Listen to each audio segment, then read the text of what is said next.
할렐루야. 하나님의 크신 사랑이 이 아침에 우리 가운데 가득한 줄 믿습니다. 오늘 우리는 요한복음 5장 2절로 9절까지 본문을 통하여 슬픔에서 기쁨으로라는 제목으로 하나님의 말씀을 함께 나누도록 하겠습니다.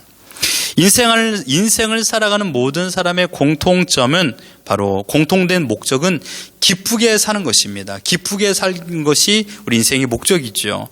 스피노자는 인간의 감정 중 세 가지 요소가 있다고 그랬습니다. 그것은 바로 기쁨, 슬픔, 욕망이라고 했습니다. 인간의 본능 중 하나가 바로 기쁨입니다. 기쁨은 다른 말로 한다면 만족을 누리는 인생이라고 말할 수 있죠. 그러므로 우리는 만족을 누림을 통하여 기쁨을 얻기를 원하고 있습니다. 하지만 여러분, 우리가 기쁨을 얼만큼 많이 누릴 수 있겠습니까? 자신이 기쁨을 누리기 위하여, 만족을 누리기 위하여 노래를 부르고, 또한 음식을 먹고 잠을 자거나, 심지어 자신의 기쁨과 만족을 누리기 위하여 서슴지 않고 범죄하는 경우도 있습니다. 내가 원하는 기쁨을 누리며 살아가는 사람들이 얼만큼 되겠습니까? 그냥 삶에 적응하며 살다가 삶 속에서 우리가 자연스럽게 기쁨을 누리고 살아가는 것이라고 저는 생각합니다. 그러므로 어떤 이들은 새소리를 통하여, 어떤 이들은 맑은 하늘을 바라보며 기쁨을 누리기도 하고, 어떤 이들은 한 줄기 시원한 바람을 통하여 기쁨을 누리기도 합니다. 어떤 이들은 카톡의 메시지를 통하여서 기쁨을 누리기도 하지요. 내가 원하는 기쁨을 얻는다라는 것은 어떠한 목적, 자기가 소망하고 있는 것을 성취함을 통한 어떤 쾌감이라고 말할 수 있습니다. 그래서 내가 원하는 나의 노력의 결과로 기쁨을 얻어내는 것은 분명 어려운 일입니다. 만약 내가 원하는 일을 성취함으로 말미암아 기쁨을 누린다라면 여러분 인생 가운데 얼마만큼의 기쁨을 경험해 보셨습니까? 기쁨은 그러므로 나의 일상의 삶에서 자연스럽게 느끼는 요소입니다. 하지만 오늘 본문의 한 사람은 일상의 삶에서 인간이 가지고 있는 기쁨의 요소보다 슬픔을 더 많이 느끼며 살아가는 사람이 분명합니다. 오늘 본문의 주인공은 38년 된 병자입니다. 그의 고향도 이름도 우리는 알 수 없습니다. 우리가 알고 있는 한 가지는 무엇입니까? 그는 38년 동안 한 자리에 누워서 생활할 수밖에 없는 자라는 사실입니다. 그의 인생을 어떻게 기쁨의 삶이라고 말할 수 있겠습니까? 그의 인생은 슬픔의 철장에 가둬둔 채 살아가고 있는 것입니다. 슬픔은 상태가 아니라 과정이다라고 기독교 병증가 C.S. 루이스는 말했습니다. 슬픔이라는 감정은 변함이 없이 일정한 상태로 머무는 것이 아니라 자신의 또 다른 감정과 상황에 작용을 하면서 슬픔이 커지기도 하고 줄어들기도 한다라는 말입니다. 충격적인 사건을 경험함으로 인하여 우리는 슬픔을 경험하기도 합니다. 마치 사랑하는 사람이 떠남 또는 외로움 속에서 우리는 슬픔을 경험하게도 되는데, 그러나 어느 날부터 내 마음속에 또 다른 감정으로 말미암아 이 슬픔이 줄어든다는 것입니다. 그리고 슬픔이 줄어들고 심지어 이 슬픔의 원인을 통하여 그 사건을 계기로 내가 더욱더 성숙한 삶을 살아갈 수 있다라고 말하는 것입니다. 그런데 이런 원리가 적용될 수 없는 상황이 38년 된 병자의 모습입니다. 사실 그의 인생에 거동하지 못하는 것보다 더 큰 슬픔은 다른 게 아니라 버림받았다라는 슬픔입니다. 요즘 코로나 바이러스 재난으로 인하여 경제적인 어려움이 각 가정에 찾아왔습니다. 그래서 가정에 있는 반려동물을 버리는 경우가 많다고 합니다. 그 반려동물에는요, 한 번에 버림을 당했던 동물도 있고, 어떤 반려동물은 몇 번 버림을 당한 동물도 있을 것입니다. 사람이든 동물이든 사랑받아야 될 존재가 사랑받지 못하고 버림받게 된다라면 가장 큰 비극, 슬픔 속에 살아가는 것입니다. 그래서 사람들은 항상 버림받을까 두려움 속에서 살아간다라고 말하고 있습니다. 지금 이 38년 된 병자는 버림을 당한 슬픔 가운데 살고 있는 것입니다. 그의 인생의 동반자는요, 외로움입니다. 그의 인생의 동반자는 슬픈 기억입니다. 그 인생의 동반자는 자신의 곁에 버림을 받은 똑같은 환자들 뿐이 없습니다. 그러므로 슬픔이 상태가 아니라 과정이라면 그가 슬픔을 줄이는 방법은 오로지 두 가지뿐이 없습니다. 첫 번째로 자기를 포기하는 겁니다. 두 번째로는 동전 한 입을 더 많이 얻어서 이 추운 밤을 따뜻하게 보내는 것뿐이 없습니다. 여러분, 이러한 사람에게 소망이라는 사치스러운 단어가 필요하겠습니까? 이런 사람에게 소망이라는 사치스러운 감정이 있을까요? 예, 있습니다. 지금 그가 생활하고 있는 그곳이 일말의 소망을 가지고 살아가는 것입니다. 그의 마음은 언제나 두 가지가 함께 공존했습니다. 슬픔이 있었고 소망이 있었습니다. 그가 지금 있는 곳은 베데스다 연못입니다. 왜 이곳에 머무르고 있는지를 우린 두 가지 이유를 찾아 알 수 있습니다. 첫 번째로 많은 사람들이 베데스다 이 문가를 통하여 성전에 들어가기 때문입니다. 그가 만약에 가장 많은 사람들에게 동량을 하여 구걸하여 인생을 살아간다면 많은 동전을 얻을 수 있는 곳은 어디입니까? 바로 성전 문 앞이겠죠. 그것도 많은 사람들이 통행하는 곳일 것입니다. 지금 그는 가장 좋은 자리에 앉아서 기분이 $1 하면 손을 내밀고 있는 것입니다. 나에게 긍휼을 베풀어 주십시오 라고 하며 하루하루를 살아가고 있는 것입니다. 특별히 베데스다라는 이름의 뜻이 바로 이 자비의 집이라는 것입니다. 이 베스라는 것이 집이라는 뜻도 있고 자비라는 뜻도 있습니다. 합쳐놓고 보면 자비의 집인 것이죠. 동량을 하기에 성전 앞보다 더 좋은 곳이 없기 때문에 그는 그곳에 머물러 있는 것입니다. 두 번째, 그가 소망 가운데 살아가고 있는 증거가 무엇일까요? 그것은 바로 또 한 가지, 이곳에 흘러내려오는 전설 때문입니다. 천사가 내려와서 물을 동이고 나면 누군가 어떤 사람이든 제일 먼저 그 물에 들어가기만 하면 모든 질병이 낫는다라는 전설이 있기 때문입니다. 풍문으로 사람들이 많이 들었습니다. 그래서 그곳에 많은 환자들이 운집해 있습니다. 아마 그곳에 있는 사람들은 100번, 1000번 치료하며 약을 사용했을 것입니다. 그러나 치료 불능의 상황이 되었기 때문에 그 자리에 전설을 믿고 앉아 있는 것입니다. 그들의 마지막 한 줄기 빛이 그곳의 전설이었기 때문입니다. 정말 그런 일이 있을까? 라는 생각을 가지고 있지만 혹시나 하는 막막한 기대 가운데 소망을 잃지 않으려고 거기에서 생활하고 있는 것이었습니다. 38년 된 환자뿐만 아니라 소경이든 저른발이든 혈기 마른 사람이든 각색 병든 사람이든 살기 위하여 그 자리에 있는 것입니다. 좀 더 나은 미래를 꿈꾸며 행복을 추구하여 소망을 가지고 그 자리에 있었습니다. 여러분, 38년 된 환자의 모습이 어떻습니까? 그는 제일 먼저 못에 들어갈 수 없는 사람이었습니다. 7절을 보십시오. 병자가 대답하되 주여 물이 움직일 때 나를 못에 넣어주는 사람이 없어 내가 가는 동안에 다른 사람이 먼저 내려가나이다 라고 말하고 있습니다. 완전히 몸져 누워있는 상황입니다. 설령 물이 동한다 할지라도 제 스스로 자기가 걸어서 그 물속에 들어갈 수 없는 상황입니다.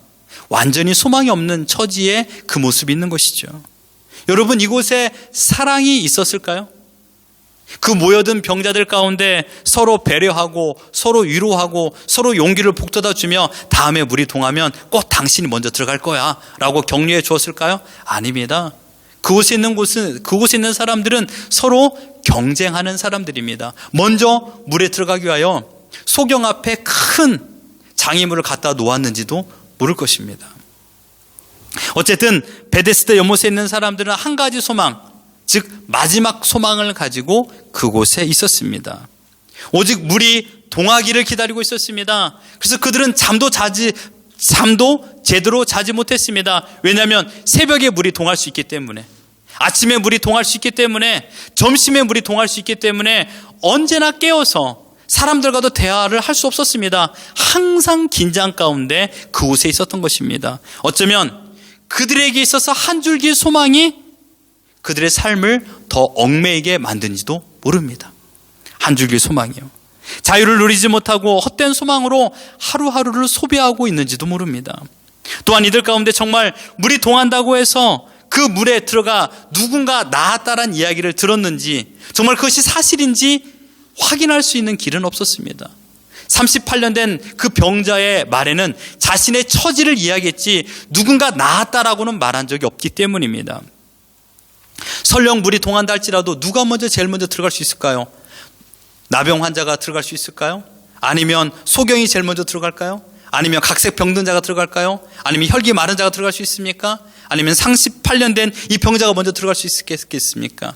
사지가 멀쩡한 탈모 증상을 가지고 있는 사람이 제일 먼저 들어갈 확률이 있지 않겠습니까? 그래서 그 사람이 나았다 한들,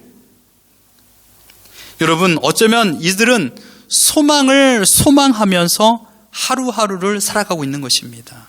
그런데 여러분, 오늘 말씀은 슬픔으로 결말짓지 않습니다. 이 말씀의 결국은 기쁨으로 마칩니다. 이 모든 슬픔에서의 기쁨의 터닝 포인트가 무엇이었습니까? 만남으로 시작됩니다. 만남. 38년 된 병자와 예수 그리스도와의 만남. 이 만남이 그 인생을 터닝 포인트 해 주었습니다.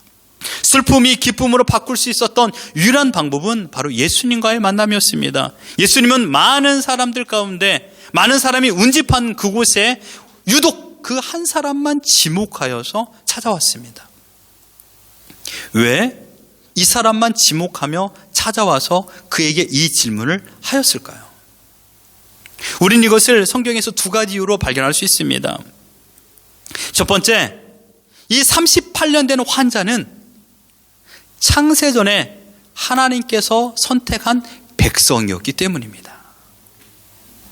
주님은 이 땅에 오신 이유를 누가복음 19장 10절에 이렇게 말했습니다. 우리 같이 한번 읽어볼까요? 시작.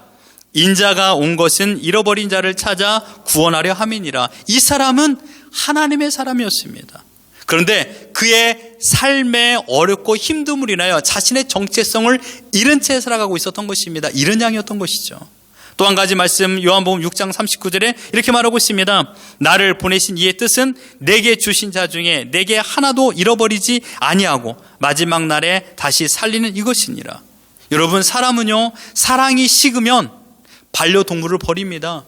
사람이 감당하지 못하면 그 사람을 포기해버립니다. 그러나 하나님은요, 하나님을 결단코 하나님이 택한 백성을 포기하지 않습니다.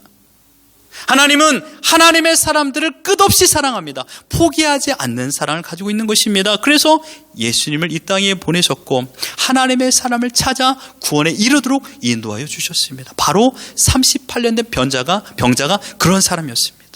예수님께서는 그 하나님의 포기하지 않는 사랑을 실천하여 그 앞에 당도한 것입니다. 두 번째로 예수님이 그를 찾아온 이유는 38년 된 환자에게 죄의 뉘우침이 있었기 때문입니다. 어찌 이 말씀에 죄의 뉘우침이 있습니까? 라고 생각이 들지만, 여러분, 당시 유대인들은요, 심한 중병이 걸리면 이 모든 것이 자신의 죄의 원인이라고 생각하고 있습니다. 자신의 죄가 이 결과를 만들어서 내가 지금 이런 고초를 당하고 있다라고 생각했습니다. 하나님의 진노를 받아서 육신의 질병이 생겼다라고 생각했습니다. 그가 어떻게 병에 걸렸는지는 알 수 없지만 그 원인을 예수님과 대화 속에서 발견할 수 있습니다. 14절에 주님께서 그가 나음을 경험하고 다시 만났을 때 이런 말을 하게 됩니다. 우리 같이 한번 읽어봅니다. 14절 시작. 그 후에 예수께서 성전에서 그 사람을 만나 이르시되 보라, 내가 나았으니 더 심한 것이 생기지 않게 다시는 죄를 범하지 말라 하시니 아멘. 즉 이런 말입니다. 네가 너의 병에서 나음을 받았다. 이제 또다시 그 병에 걸리지 않고 더 심한 병에 걸리지 않기 위해서는 더 이상 죄를 범하지 말라, 이 말입니다. 너가 지난날 죄의 결과로 인하여서 이런 심한 중병에 걸리지 않았니? 이제는 나음을 받았다라면 이 나음의 상태를 유지하기 위해서라도 죄를 범하지 말라라고 말하였습니다. 즉 너의 모든 질병의 원인이 이 죄였다라고 말하고 있는 것입니다. 그는 젊은 시절에 자신의 즐거움, 자신의 쾌락, 자신의 향락, 자신의 만족을 위하여, 기쁨을 위하여 범죄 가운데 살았던 것이 분명합니다. 하나님의 중심의 삶보다는 나 중심의 삶을 살았습니다. 그래서 내 원대로 판단했습니다. 환경에 따라서 내가 원망하고 싶으면 마음껏 원망하고 불평하고 싶으면 마음껏 불평했습니다. 내 마음대로 했습니다. 내 생각대로 했습니다. 나의 즐거움으로 술을 먹고 담배를 피고 세상에서 마음껏 나의 즐거움을 따라 살았습니다. 그리고 내 몸에 병이 들었습니다. 어찌 나의 엄마가, 나의 아빠가 몸에 질환이 있고 어려움이 있어서 가족력으로 내 질병이 걸렸다고 말할 수 있겠습니까? 모든 것 나의 잘못으로, 내가 가지 말아야 될 것으로 가고 내가 하지 말아야 될 모든 것 했기 때문에 그런 병이 걸렸는데 우리는 그때마다 하나님을 향한 원망을 하는 경우가 많이 있습니다. 그는 철저하리만큼 하나님의 심판이 무서운 줄도 모르는 상태로 자기 뜻대로 살았습니다. 그 죄의 값으로 이런 무서운 현실에 빠져든 것입니다. 시편 107편 10절로 12절 이렇게 말합니다. 같이 한번 읽어봅니다. 시작. 사람이 흑암과 사망의 그늘에 앉으며 공고와 쇠사슬에 매임은 하나님의 말씀을 거역하며 지존자의 뜻을 멸시함이니라. 그러므로 그가 고통을 주어 그들의 마음을 겸손하게 하셨으니. 여러분, 하나님께서는 하나님의 사람들에게 죄악 가운데 거하고 있을 때마다 그에게 고통을 주십니다. 괴로움을 줍니다. 그리고 어떻게 해요? 돌아오게 만듭니다.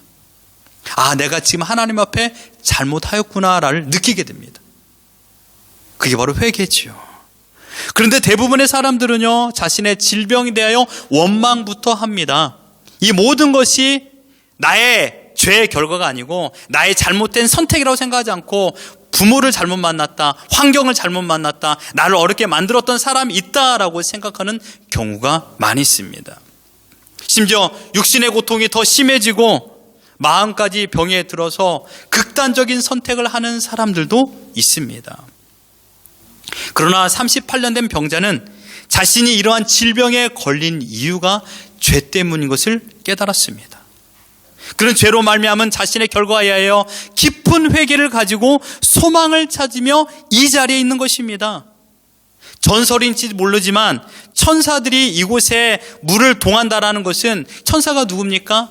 하나님의 수종드는 종입니다. 하나님의 영역 아래 거하는 존재인 것이죠. 그러므로 말미암아 천사가 이곳에 동한다라는 것은 하나님의 은혜가 머문다라는 것을 의미하고 있는 것입니다. 그러므로 그는 자신의 죄를 자백하고 통회하는 마음을 가지고 하나님께 고백하고 자신의 죄를 숨기지 아니하고 다 토로하고 그 자리에 앉아 있는 것입니다. 시편 51편 17절에 하나님이여 상하고 통회하는 마음을 주께서 멸시치 아니하시리라.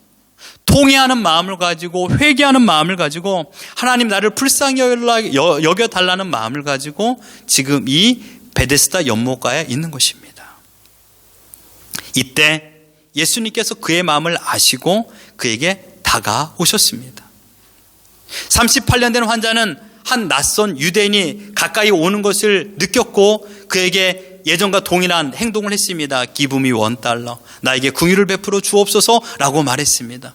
그러나 자신의 소망, 한 번도 누군가로부터 들어보지도 못했던 그 음성을 듣게 되었습니다.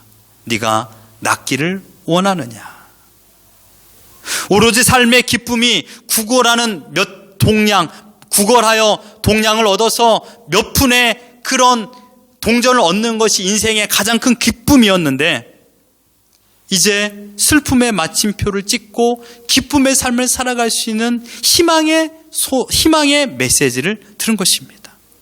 네가 낫기를 원하느냐? 오늘 예수님께서 이 사람을 만나주었던 이유는 무엇입니까? 슬픔에서 기쁨으로의 삶으로 살아갈 수 있도록 이끌기 위하여 그를 만나 주셨던 것처럼 예수님께서 이 땅에 오신 이유가 바로 이것인 줄 믿습니다. 슬픔에서 기쁨으로.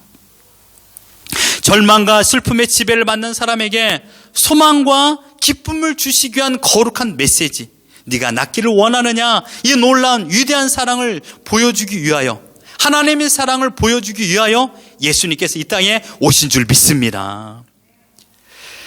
내가 낫고자 하느냐? 이것은 하나님께서 그 사람을 불쌍히 여기시고 더 이상 하나님께서 그에게 죄의 징벌에서 건져주겠다라는 뜻입니다. 이 사람에게 주님께서 하신 말씀 14절에 더 심한 것이 생기지 않게 다시는 죄를 범하지 말라라고 말하는 것을 본다라면 더 이상 죄로 인하여 죄로 인하여 살아가는 인생을 거하지 않도록 그를 이끌어주고 있는 것입니다. 예수님의 질문이 네가 낫고자 하느냐는 그 질문 속에는 그가 이렇게 대답하지 않았습니까? 아무도 나를 못해 넣어주는 사람이 없습니다. 그가 소망하고 그 자리에 있었지만 그의 환경은 그의 소망을 모두 다 빼앗아갔습니다. 아무도 그를 도와줄 수 없는 상황에 이르지 않았습니까? 소망하고 소망의 선 곳에, 소망하는 곳에 왔지만 이곳에는 소망이 없습니다라는 뜻입니다. 예수님은 이 사람을 그저 38년 되었고, 그저 불쌍하고, 그저 오래 되었고 측은지심을 가지고 고쳐준 것이 아닙니다. 주님의 모든 행적은 하나님의 뜻을 따라 행하셨습니다.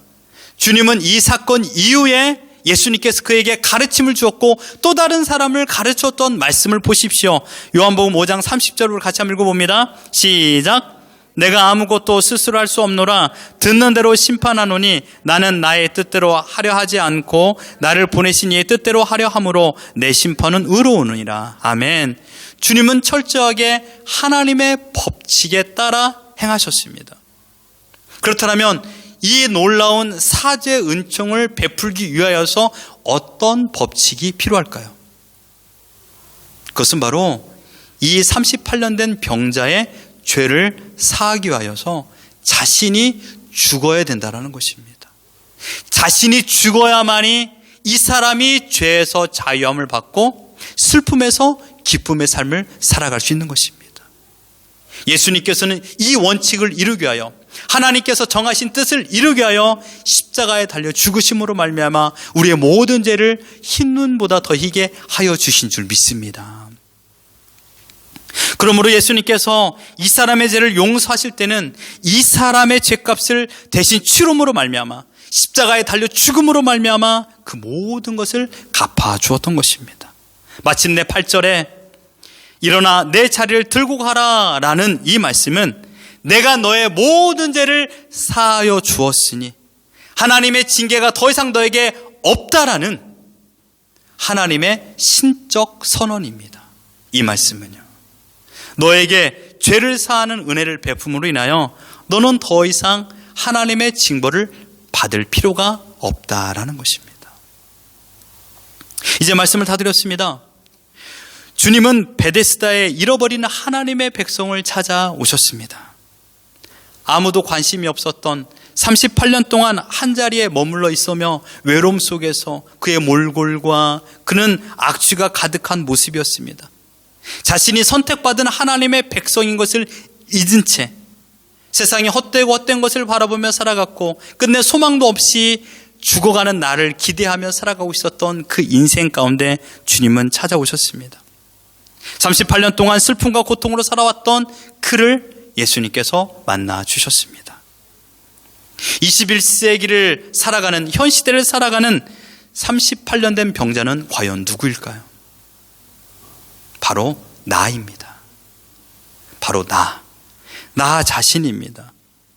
매일 죄의 짐으로 슬픔 속에 살아가는 나, 매일마다 나의 즐거움을 위하여, 나의 기쁨을 위하여 잘못된 선택과 악함의 길을 걸어갔던 나, 그러므로 뭐든 좋아, 나만 즐거우면 돼, 향락주의로 살아갔던 나의 모습, 내 마음대로 판단하고 선택하며 살았던 나의 모습, 그 결과 기쁨과 소망은 사라지고 슬픔과 원망으로만 가득 찬, 절망으로 가득 찬 인생을 살아가는 나를 주님께서 찾아오신 것입니다.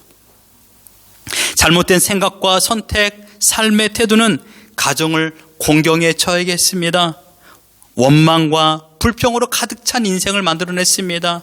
가정의 현실을 부정하게 만들고 부모를 원망하며 불평하며 심지어 하나님 또한 믿지 아니하고 떠나버린 채 살아가는 삶으로 살게 되었습니다. 그 모든 것은 나의 잘못된 선택이기 때문입니다. 그런데 주님은 나를 기억하여 주셨고 주님은 나를 찾아와 만나 주셨습니다.